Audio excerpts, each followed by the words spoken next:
Rodrigo, mas no que sentem os venezuelanos também. Um pouco do alívio de, entre aspas, se livrar de um ditador e de ter uma esperança de uma vida melhor. Ao mesmo tempo, agora, as coisas ficando mais claras, porque desde o início da manhã a gente está dizendo qual é o futuro da Venezuela, mais do que do Maduro, que vai ser julgado lá nos Estados Unidos, como segue o povo venezuelano a partir de agora.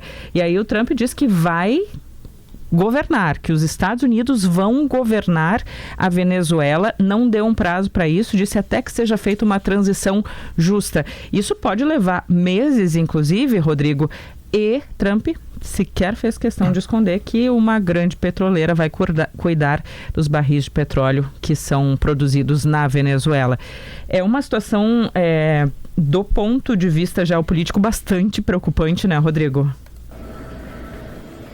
Sem dúvida, eu repito, né, Andressa, estamos vendo um cenário de Iraque na América do Sul, exatamente o que aconteceu no Iraque a partir de 2003, com o governo na época de George W. Bush, em que o governo Saddam Hussein foi retirado do poder, em vez de a oposição assumir. Quem fez um governo interino, um governo de administração interina, foram os Estados Unidos, numa administração que demorou anos ali.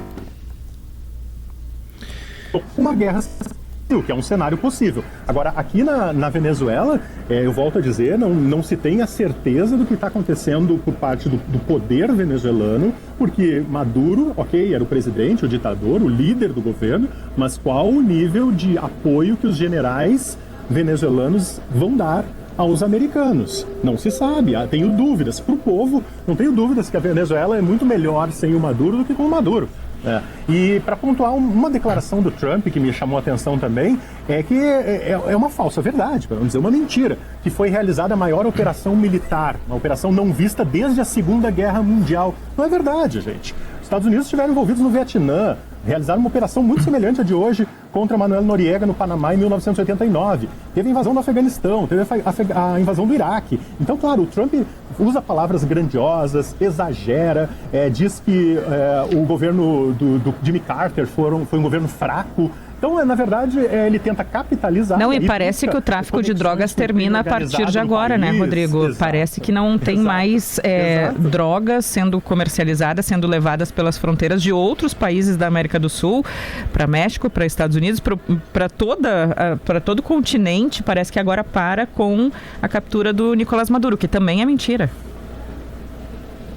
É mentira, até porque a Venezuela não é o principal produtor e exportador de droga para os Estados Unidos. Antes disso tem a Colômbia, tem o Peru, tem o Equador, que se tornou um grande polo exportador. A Venezuela aparece lá em quinto ou sexto. Então, não é verdade que os problemas do narcotráfico, das drogas nos Estados Unidos estão resolvidos. E aí ele mistura alguns assuntos, como, por exemplo, a criminalidade, o envio da Guarda Nacional para cidades como Chicago, Los Angeles, fala da guerra tarifária. Tipo, não tem nenhuma conexão com o que nós estamos vendo do ponto de vista geopolítico, que é uma intervenção seguida, né, de uma administração interina num país soberano como a Venezuela.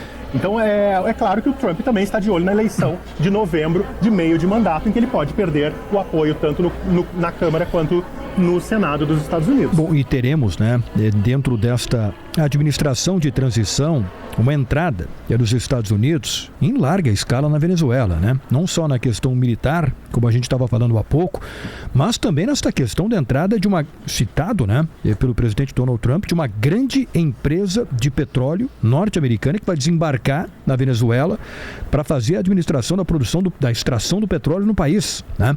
Então a gente vai ter uma entrada em larga escala dos Estados Unidos na Venezuela a partir de agora, né? Sendo que a Chevron já opera, né? A única empresa que tem autorização para operar na Venezuela é a americana Chevron. O que a gente vai ver possivelmente são outras empresas operando a partir de agora. Mas para isso tem que ter a estabilização do país, coisa que não se sabe se vai acontecer nas próximas semanas ou, quem sabe, meses, né? Vamos ver o que vai acontecer, porque não é algo... ele falou de uma segunda incursão pelo país. Provavelmente, Rodrigo, fico pensando aqui, que seria caso não tivesse tido sucesso em tirar o Maduro e a esposa de lá. Porque não é algo fácil, assim, né? Tá falando de um presidente da República que tem todo um aparato, como a gente sabe, que tinha o Maduro. Claro, teve um trabalho da CIA, teve um trabalho dessa operação feita pelos Estados Unidos, mas não era uma garantia também de que seriam capturados dessa forma como foram, né? Do meio da madrugada, por um helicóptero e levados para um navio para ir até os Estados Unidos. A gente comentou pela manhã, Andressa, junto com o Josimar e com a Giane, quando veio a confirmação de que ele estava já sob custódia dos Estados Unidos, que o Maduro estava capturado, nós comentávamos alguns locais onde ocorreram estas operações. E eu citava, por exemplo, a base aérea de La Carlota, que fica num bairro de classe média alta lá de Caracas, que é um ícone do regime.